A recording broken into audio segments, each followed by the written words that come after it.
name is Nidhi and welcome back to my YouTube channel Education Fantasy. So today I'm going to teach you about plants, about its various structure like root, stem, leaf, flower and fruit. And also I'm going to tell you about their function. Okay. So before moving to our actual topic, let us first discuss that how does a plant grow. Hope we all know that the plant grows from what? From a seed. Okay, when the seed is sown into the soil after 6 to 7 days, you can see that the seed starts germinating. And the germinated seed somewhat looks like this. Now you can see that I have drawn some structure which is moving, some structure is moving towards the soil while the part is moving above the soil. Okay, so the structure which is coming out of the seed, okay, and moving towards the soil is called as radicle, whereas the part which is coming from inside the seed and moving upward is called as plumule. Okay, so first of all we'll discuss radicle and later on I'll be teaching you plumule part. Okay, so this radicle which you can see, it will grow in its width and length and it will form the root system. Okay, so now I'll tell you about root. Okay, about the structure of root. How does a typical root looks like? Okay, so here is the structure of root. Okay, so as you can see that root in the center, it's quite bigger in its width and its length. Then the later roots. Okay, and this is called as primary root. Okay, and primary root is responsible for formation of secondary root as well as other rootlets. Okay, and as you can see that primary root has a tip which is called as root tip. Okay, and root tip is protected by a root cap. Okay, root cap basically prevents the root tip from various injuries. Okay, and also you can see that there are fine hair-like structures which I have drawn over here is called as root hairs.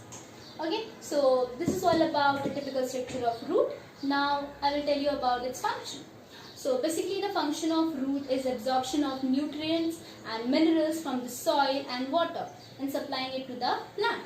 As well as the function of root is to anchor the plant to the soil and keep it erect. Okay, otherwise the plant will fall off. So now we'll see the types of root.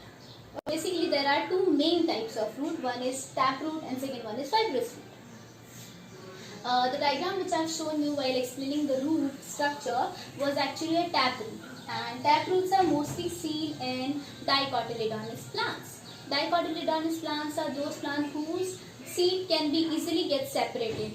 For example, mango, chickpea, you can easily separate the two cotyledons, or you can easily, simply just squeeze and it gets separated. Whereas fibrous root means, as the name suggests, fibrous means fiber.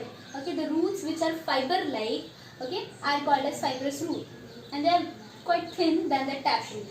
Okay, and these roots are seen in monocotyledonous plants, means whose seed can't be separated easily, or they have single cotyledon. Okay, an example for such type are wheat, maize, and rice. Okay, and many more. So along with these two type of fruit, in some plants like sugarcane, maize, jowar, etc., they show two types of root.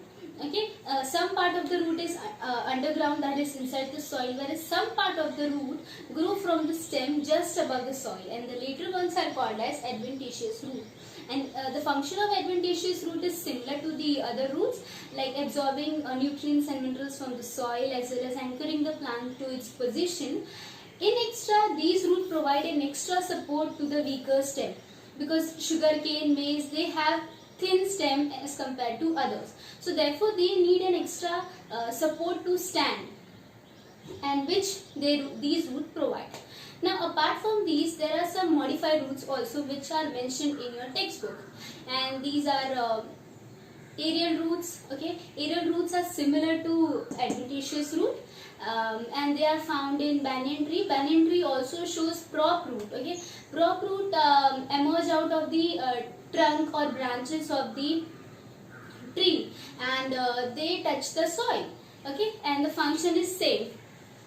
And then there are pneumatophores. Pneumatophores are found in mangrove plant. Mangrove plant grow in marshy areas, therefore they show pneumatophores. Pneumatophores are nothing but breathing roots. Okay, so here we are done with our root topic. Now we'll move on to stem. Okay, so now I will teach you stem, and we all know that stem grows from plumule. So now that plumule grows above the soil, okay, and it grows and it forms the stem. In short, you can say that a stem is formed from a growing plumule of the sprouting seed.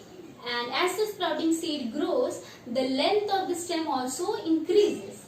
Here I have drawn a structure of stem. Now we'll learn about its various parts.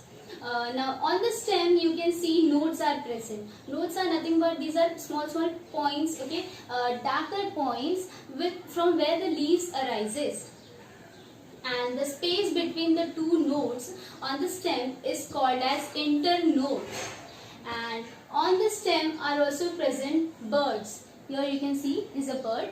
Birds are nothing but small protuberance which are present on the stem and is responsible for the growth of a flower or a leaf or a shoot. So here we end with our topic root and stem. In the next video I will be teaching you about leaf and flower. So if you like our video, please do subscribe to our channel and don't forget to like and share, and also comment if you have any doubt with regards to this. Till then, stay safe and keep learning.